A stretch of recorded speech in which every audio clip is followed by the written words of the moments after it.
עושה שלום במרומיו.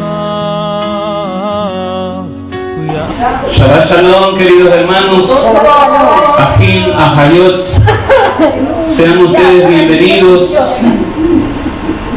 a un día más, a un Shabbat más, en que dedicamos este tiempo a nuestro Adón, dedicamos este tiempo de adoración, de alabanza al Eterno, a Yahweh Elohim, a su hijo Yahshua HaMashiach.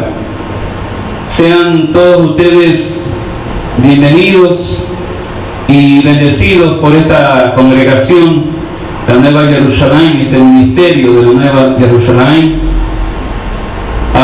Para todos los hermanos, amigos, oyentes y videntes que ven a través de nuestro canal de YouTube, pero no profeta, vidente en el sentido que ven nuestra parashá. Sí, ya se sanó, acabó de los niños. Entonces un aplauso para el Adón. Amén. Acabó de los niños.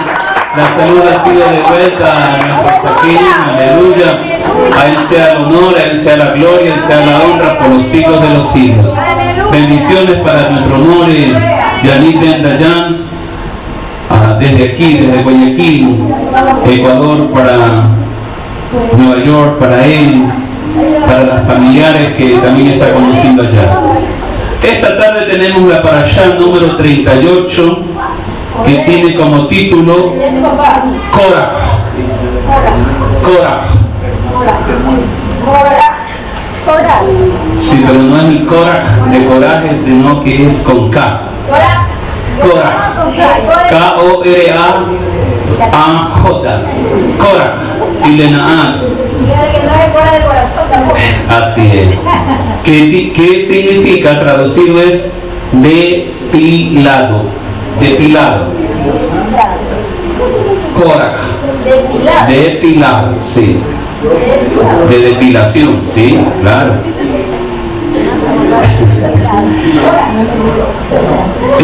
Esta para allá va desde Babimbar 16 del 1 a Babimbar 18:32, números 16:1 a números 18:32.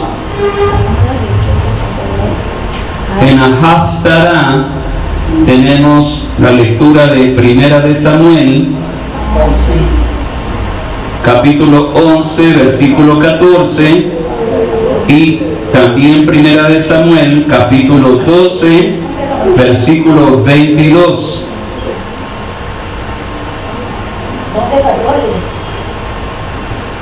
11, 14 y 12, 22 de Primera de Samuel.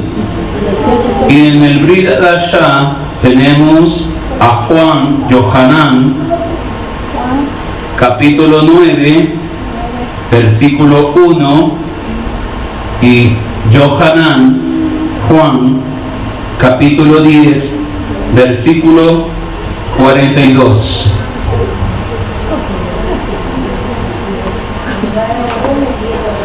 Amén. Queridos hermanos, aquí la parashá de esta tarde nos enseña que Korach era primo de Moshe. Korach no era un cualquiera, no era un príncipe cualquiera, no era un hombre cualquiera. Korach era un primo de Moshe y tenía una genealogía privilegiada y estaba por encima de Moisés en rango familiar. ¿Qué quiere decir esto, hermanos?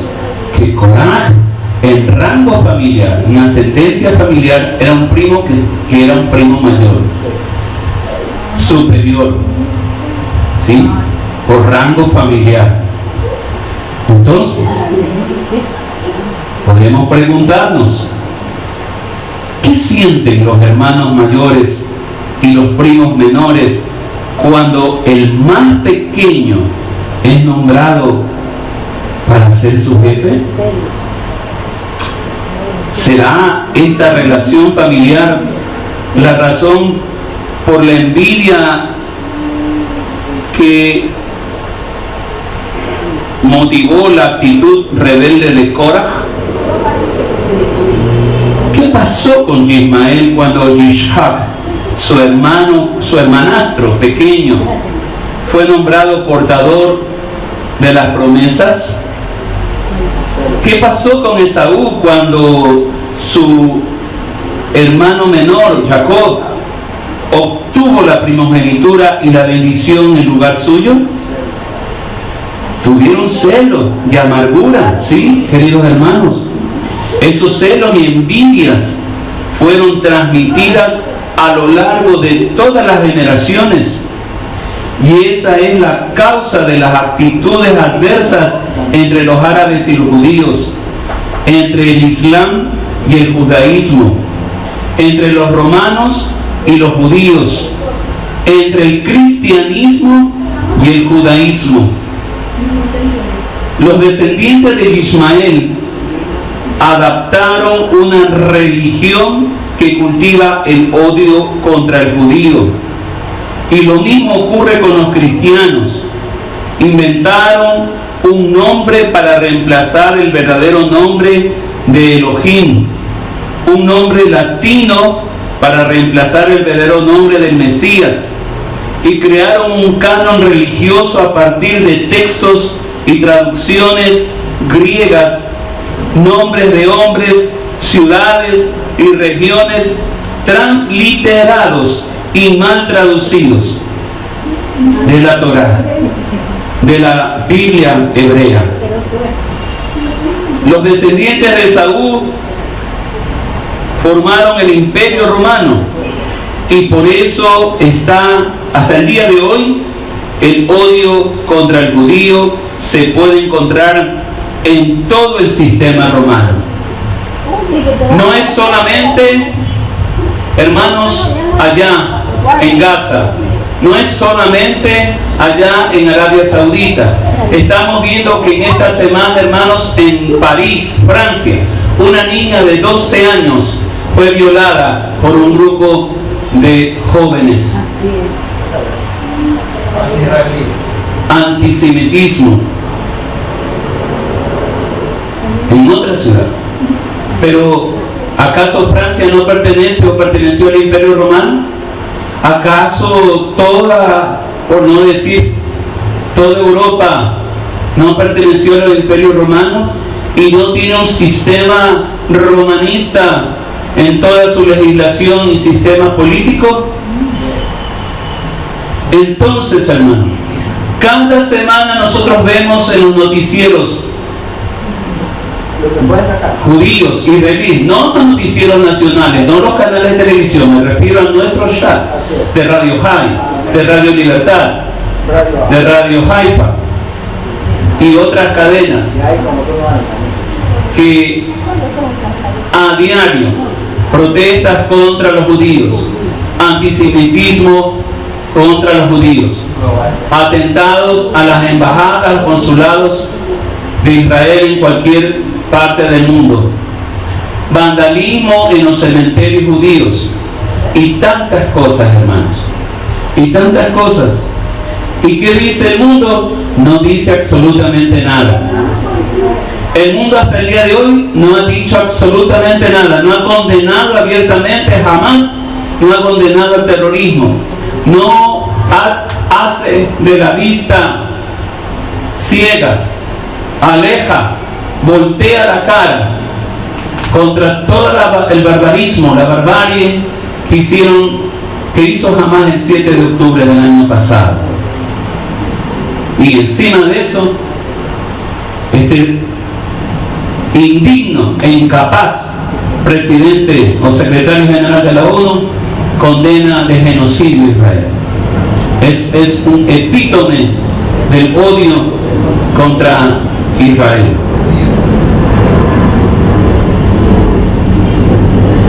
alguien pensará que el Eterno debió haber dado a Coraj un puesto importante para que no se hubiera enfadado y llegara a esta rebeldía. Pero así no piensa Yahweh, queridos hermanos. El problema no es Adonai, sino la envidia y la falta de humildad en el hombre carnal. La solución no es darle a un hombre ambicioso un puesto de responsabilidad, sino que se humille y aprenda a someterse a los líderes que el Eterno ha puesto sobre él. Esa fue la medicina que Yahweh dio a Korah, pero él no quiso beberla y tratar con el pecado en su alma, sino que desarrolló su rebeldía hasta alcanzar sus consecuencias. Tenemos ejemplos contrarios que muestran la falta de envidia cuando el hermano menor fue nombrado a una posición alta, superior. Moshe y Aarón, Efraín y Menashe, y algunos otros que la Torá menciona, pero son los ejemplos más básicos, más recordados. Ventajosamente, queridos hermanos, los descendientes de Korah lograron romper la maldición familiar y llegar a ser autores de varios salmos que están en las Santas Escrituras. Fueron levitas que tuvieron puestos importantes. El profeta Samuel fue descendiente de Korah. El que está contento y fiel en la posición y el llamado que el Eterno le ha dado, recibirá una gran recompensa. Si nos humillamos bajo la poderosa mano del Eterno, Él nos exaltará en su debido tiempo, como está escrito en 1 de Pedro, capítulo 5, versículos 5 y 6.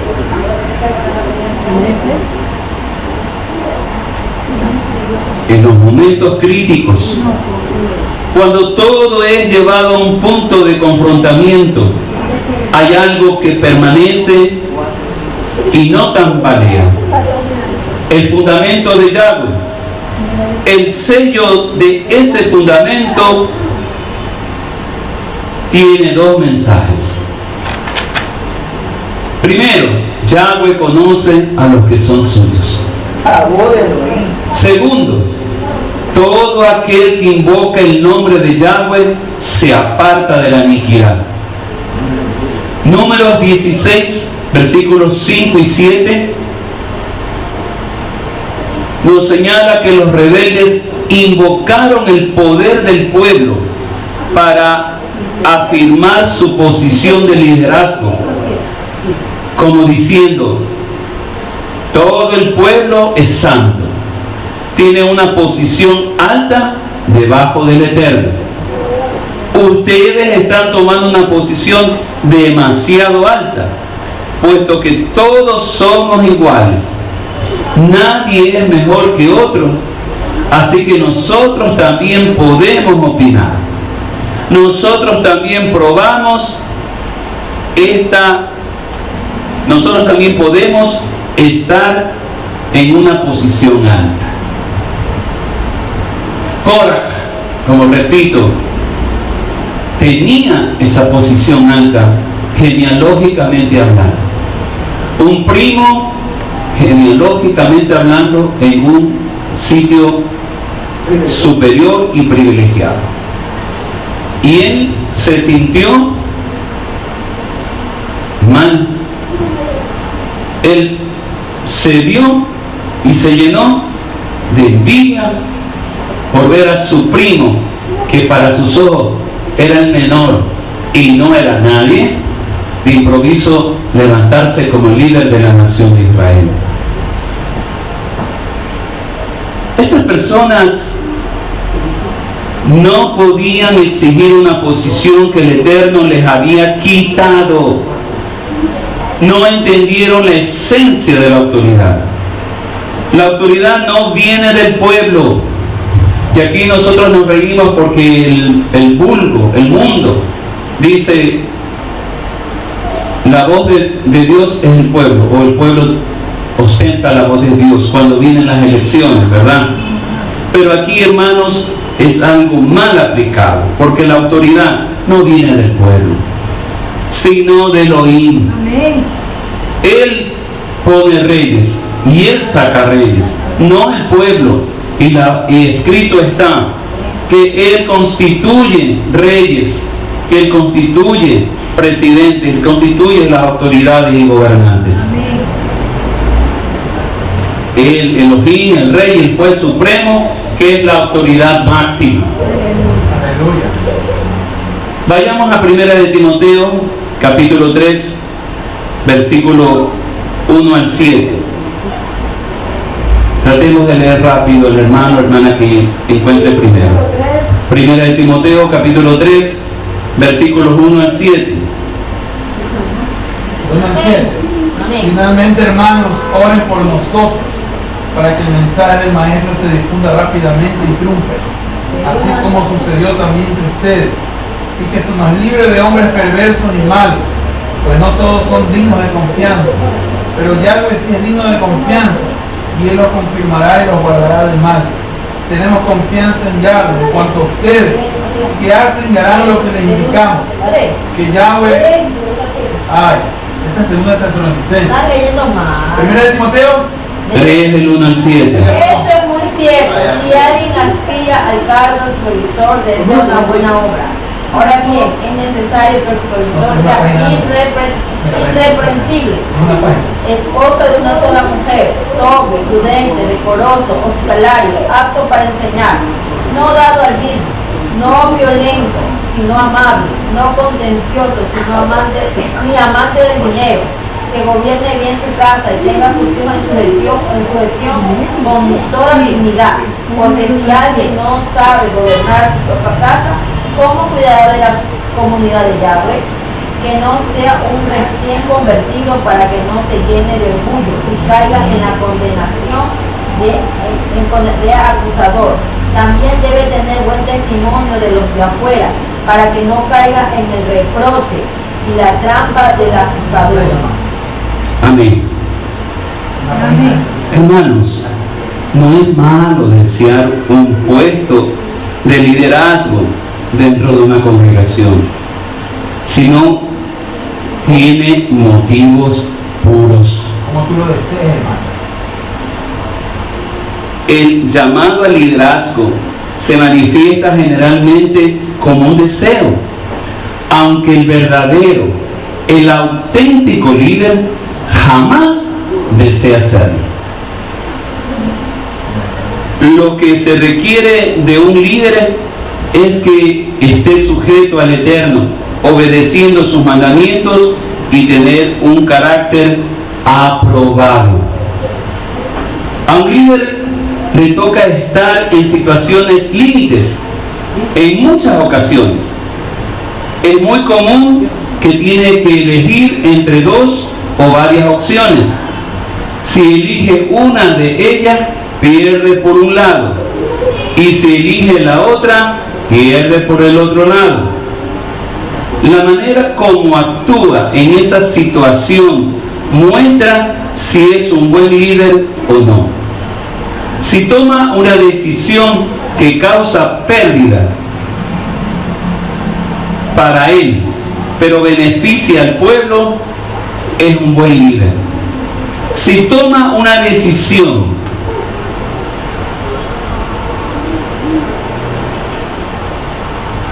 que causa pérdida para el pueblo y el beneficio es para él, es un desastre. Ese líder no es un líder, es un total desastre, un impostor. Moshe jamás se aprovechó de su posición de líder. No robó, no engañó y no hizo daño a nadie. que Yahweh nos dé los líderes como Moshe, como Samuel y tantos otros. Amén. Amén, aleluya.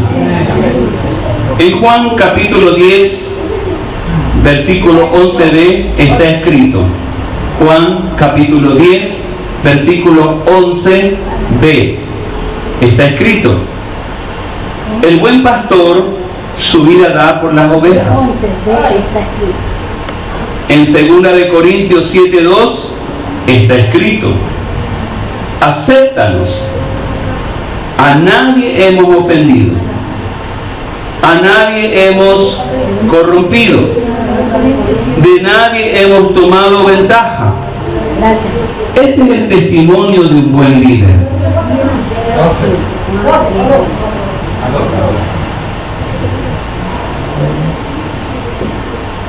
El que invoca el nombre de Yahweh tiene que apartarse de la maldad. Sin santidad nadie verá al Eterno. Y esto el Ruach lo vuelve a confirmar. No es coincidencia. ¿Quieres saber otra causa de envidia de Korah para con Moshe? ¿Quieres saberlo? De acuerdo con Números 8:7, de acuerdo con Números 8:7, se disponía que, como un proceso de limpieza, purificación y consagración, los levitas tenían que depilarse, es decir, rasurarse todo el cuerpo. Pero con Moshe esto no pasó así. ¿Y por qué no pasó esto así con Moshe? Porque a él como levita sí se le mandó a rasurarse, a afectarse, como a todos los levitas, y completa depilación, cara, brazos, piernas, completo, todo el cuerpo. Así dice el mandamiento. Pero ¿por qué a Moshe no pasó eso? Moshe era levita, Aarón era levita, pero ¿por qué con Moshe no? Porque Moshe era profeta. Ahí está la razón. Porque Moshe era profeta. Moshe era un levita, sí, pero era un profeta. Y como profeta tenía mayor rango de autoridad que todos, espiritualmente hablando.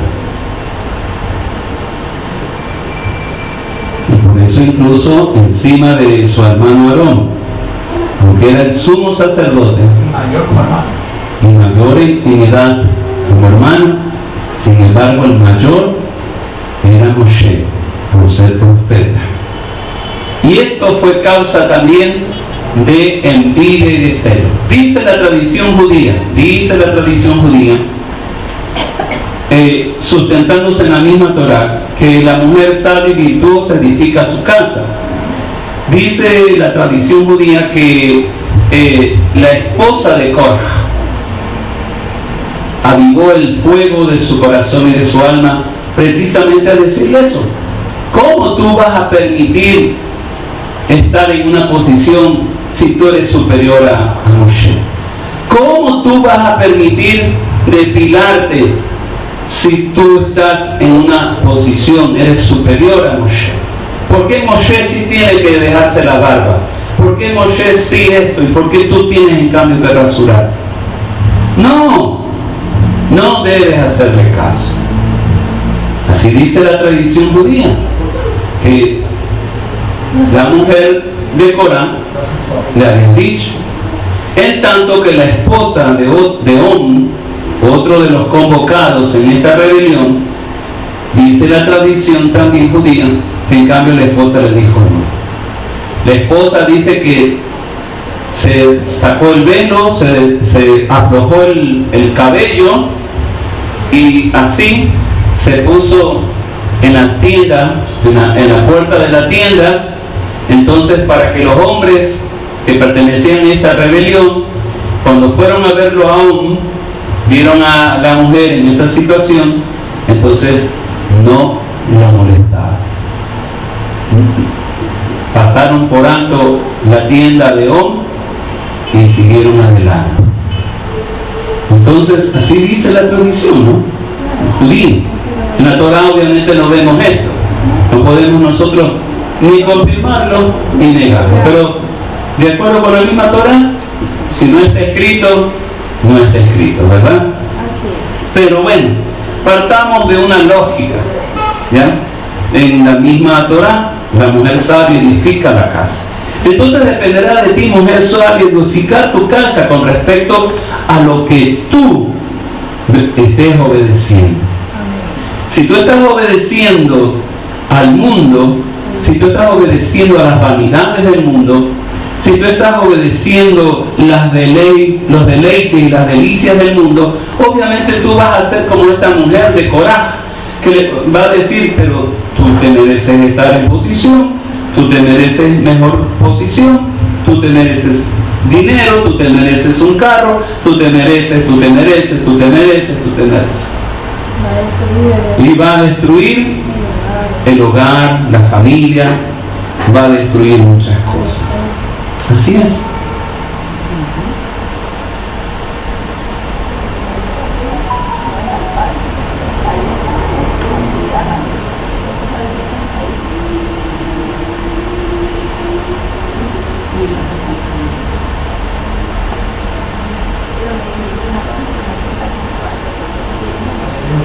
De acuerdo con 2 de Samuel,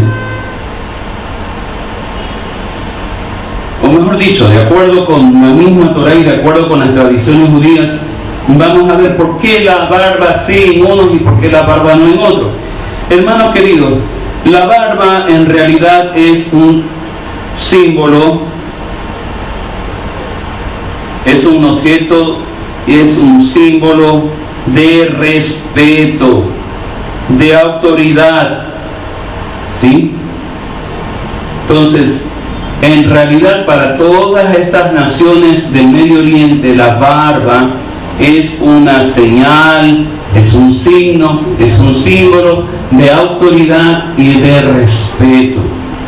Como está escrito en 2 de Samuel, el acicalamiento, el recorte y la lubricación de la barba eran populares entre los hombres de riqueza y estatus. Estatus social, como se menciona en el Salmo 133, 2. Así que, hermanos, puede haber situaciones en que creamos o pensemos que todos los hombres deben tener barba, debemos usar barba, porque así es el mandamiento. Pero vamos viendo que no es verdad. En este caso, vamos viendo por qué sí Moshe, por qué sí Aarón y por qué no Korah. Porque sencillamente es una señal de autoridad y de estatus social. El levita totalmente rasurado. Nosotros no somos sacerdotes en el sentido del judaísmo, ¿sí? Entonces, en unos casos, bueno, la barba, en otros casos no estamos obligados. No estamos obligados. Podemos usarla si lo deseamos. Podemos usarla si en eso queremos agradar a Yahweh, pero no es un mandamiento. No es un mandamiento. No somos levitas.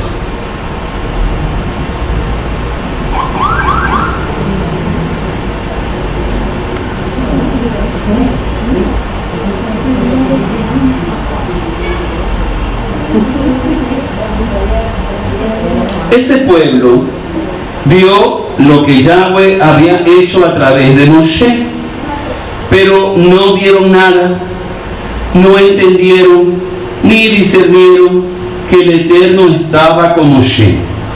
Solo pensaban y entendían que deberían ser ellos y no Moshe el líder. La gente tiene que ver lo que Elohim está haciendo a través de tu líder. Amados, ustedes ven lo que Yahweh está haciendo a través de su roe, a través de su profeta en ustedes. Ustedes tienen la respuesta.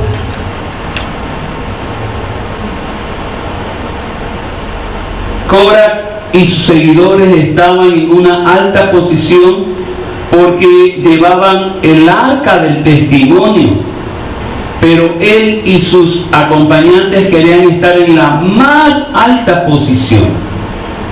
Amados, Yahweh no quiere que deseemos, que busquemos estar en los más altos puestos o los más altos cargos, sino que deseemos y busquemos anhelantemente tener y estar en los más altos niveles de santidad, de Kadushá.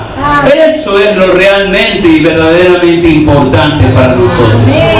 Que tú y yo busquemos la Kadushá, busquemos la santidad de Yahweh en nosotros. Que vayamos caminando y busquemos ir ascendiendo en esa cadera de espiritualidad, escalón por escalón, nivel por nivel, la Kedushá de Yahweh, la santidad de Yahweh. Eso es lo realmente importante. No importa quién Yahweh ponga, es un asunto, es un tema entre Yahweh y ese líder. Eso a ti no te corresponde. Eso a ti no te corresponde. Vayamos a Jacob, al libro de Santiago, capítulo 3, versículo 14 al 16. Y otro hermano después regresa a Números 16, 13. Jacobo o Santiago en la Biblia. Santiago capítulo 3 versículos 14 al 16. Y otro hermano después, leíamos el libro Santiago, nos vuelve a leer Números 16, 13. Santiago 3, capítulo 3, versículos 14 al 16. Amén. Lea por favor. Pero si en sus corazones tienen amargos, celos, contiendas, no se jacten ni mientan contra la verdad. Esto no es la sabiduría que desciende de lo alto, sino que es terrenal, animal y del acusador. Amén. Porque donde, hasta el 15. Sí, hasta el 16. Porque donde hay celos y contienda, allí hay desorden y toda práctica perversa. Amén, aleluya. Es clarito, hermanos, en esos dos versículos. No proviene de Elohim, no proviene del Ruach. Estos sentimientos de envidia y de celos, sino que es terrenal y dice ahí diabólica en algunas versiones, en algunas traducciones. Diabólica. Ni siquiera proviene del hombre, proviene de Hasatán. Entonces no busquemos nosotros lo diabólico. El número 16, 13, por favor. ¿Te parece poco habernos sacado de una tierra que fluye leche y miel para hacernos morir en el desierto, para que también insistas en condenarnos? Amén. Hermano querido, ¿qué hicieron ellos? Leshon Hará. Leshon Hará contra la tierra prometida. ¿Se acuerdan ustedes que los espías hicieron Leshon Hará contra la tierra prometida? Y este Coré y sus rebeldes, su grupo rebelde, vuelve a repetir la Leshon Hará contra la tierra bendita de Israel. Tal cual le dijeron esos espías. Le dieron a Egipto, imagínense, escuchen bien, le dieron a Egipto todos los atributos santos de la tierra bendita de Yahweh, la tierra de Israel. Darle santidad a una tierra idólatra, pecaminosa y esclavista como lo fue Egipto. Estaban totalmente con los cables cruzados, como se dice popularmente. Esto fue la gota que derramó el vaso de agua. Sigamos ahí mismo, número 16, 32. Y otro hermano lee el 41, por favor. Y la tierra abrió su boca y se los tragó con sus familias, toda la gente de Cora, con todas sus pertenencias. El 41. 16, 41. ¿No hay 16, 41? Ok, entonces ahí dejamos. Esto nos enseña que la Leshon Hara. 15:41. No. Esto nos enseña que la Leshon Hara desata poderes dañinos. Y escúchenme bien, queridos hermanos. Un ángel destructor tiene el derecho legal para obrar donde hay murmuración. Antes estábamos hablando de murallas, estábamos hablando de paredes, estábamos hablando de pecados levantados. Pues hermanos, aquí está uno de los primeros, de Leshon Hara, la murmuración. Si esta comunidad continúa en Leshon Hara, de un modo u otro, este ángel destructor que está a la puerta de tu casa te traerá destrucción. No va a dejar castigo sobre ti.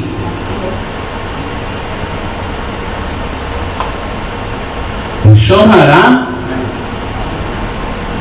hermanos, un pecado grave, la murmuración, la rebeldía, y esto es el pecado que nos anuncia esta parashá. La rebeldía pasó a toda la congregación. No tuvieron temor de rebelarse, aunque habían visto los resultados de la rebelión de Cora, cuando la tierra abrió su boca primero y una plaga devastadora después les vino encima. Lo que hemos leído toda la parashá, vemos que no solamente ese día la tierra se tragó a Cora, a su familia, sino que inmediatamente, y quemó a los otros miembros del grupo rebelde, sino que inmediatamente la murmuración continuó en el pueblo, hermanos. La murmuración continuó en el pueblo. Inmediatamente el ángel destructor se levantó y empezó una plaga devastadora y mortal que se iba matando a todos los israelitas en el campamento. Vamos a Mateo 21, por favor, y leamos los versículos 28 al 31. Mateo 21, versículos 28 al 31.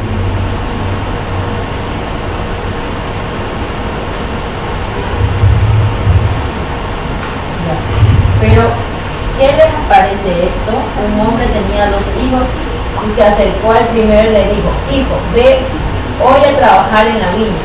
Y él le contestó: no quiero. Pero pues cambió de parecer y se fue. Luego se dirigió al otro y le dijo lo mismo, y él respondió diciendo: sí, señor, yo voy. Y no fue. ¿Hasta cuándo le dijo? Hasta el 31, sí. ¿Cuál de los dos hizo la voluntad de su padre? Ellos dijeron: el primero. Y Yahshua les dijo: en verdad les digo que los publicanos y las prostitutas entran antes que ustedes en el reino de Elohim. Amén. Hermanos, se nos había enseñado que este pasaje, cuando estábamos en el cristianismo, trataba sobre 2 hijos que aparentemente ambos eran obedientes, pero demostraron cada uno lo que tenían en su corazón. Amén. Claro, ahí en el pasaje dice cuál de los dos fue el obediente, y dijeron: bueno, el primero, el que después se arrepintió y fue. Y la verdad no es esa, queridos hermanos. La verdad es que en esta porción del Brit Hadashah nos muestra 2 clases de rebeldías. La rebeldía oculta y la abierta. La escondida y la frontal. El que dice y no hace es rebelde. Está manifestando una rebeldía oculta y no hace la voluntad del Padre. El que tiene rebeldía abierta la manifiesta con palabras y hechos. ¿Estamos claros entonces? Nosotros pensábamos que era cuestión de obediencia y no, ha sido cuestión de rebeldía. Dos hijos rebeldes. El uno tenía la rebeldía oculta, la otra la rebeldía manifiesta. Ambos eran rebeldes. Ambos. Sino que el uno se arrepintió y ahí fue su salvación. Se arrepintió y dio la vuelta, regresó a dar cumplimiento al mandamiento de su Padre.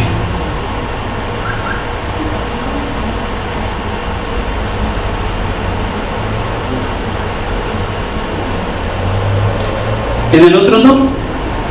La rebeldía abierta que había en el pueblo desató una plaga tan fuerte, tan poderosa, queridos hermanos, que ni la misma intervención de Moshe pudo detenerla. Ni el mismo Moshe, que tantas veces había intercedido por ese pueblo para que no fuese exterminado, no fuese castigado, esta vez Moshe no pudo detener la plaga. Su intercesión no fue aceptada. Yahweh no lo aceptó. ¿Por qué? Vamos a ver por qué.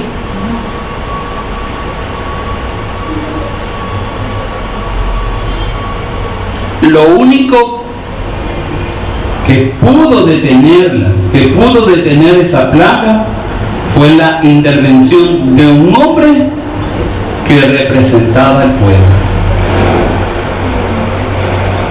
Y es muy interesante, hermanos, porque a veces pensamos que Moshe representaba al pueblo, y no es así.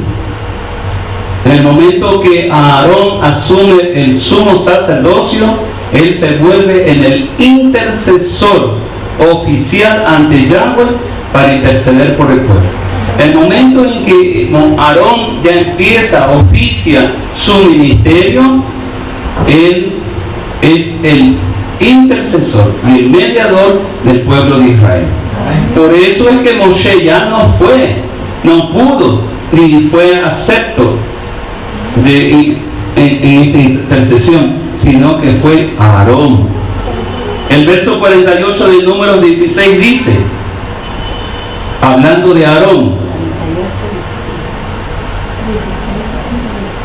y se colocó entre los muertos y los vivos, y la plaga se detuvo. Si la plaga no se hubiera detenido, Aarón hubiera muerto. Esto nos enseña que él estaba dispuesto a dar su vida para salvar al pueblo. El ángel destructor no pudo seguir matando porque Aarón estaba allí impidiéndoselo. De una manera similar, Yahshua HaMashiach dio su vida como un sacrificio para el altar y como un incienso para que la ira del esposo de Israel, Yahweh Sebaot, se detuviera. Amén. Se detenga hasta estos precisos momentos. Por su sacrificio estamos vivos todos aquí hoy. Aleluya. Acabó de los vivos. Es el sacrificio de Yahshua HaMashiach. Porque él entregó su vida, él se puso a favor del pueblo de Israel, de la novia de Yahweh. Esa novia está condenada, pero Yahshua la redimió. Amén. Números 17:2 nos indica que Yahweh tomó la decisión de mostrar mediante una obra sobrenatural, ¿quién fue escogido para estar delante de su presencia? Con esta manifestación, Yahweh mostró a ese pueblo que Aarón no había sido instalado en el puesto de sumo sacerdote por Moshe, como la gran mayoría pensaba. Es el hermano, Aarón es el hermano de Moshe, por lo tanto Moshe lo designó a él sumo sacerdote. Lo lógico, el pensamiento humano, es el pensamiento humano. El hermano nombra al hermano, pues familia, todo queda en familia, ¿verdad, hermana? Todo es en familia. Nepotismo, como decimos los abogados y las leyes de ahora. ¿Sí? Pero vemos que no.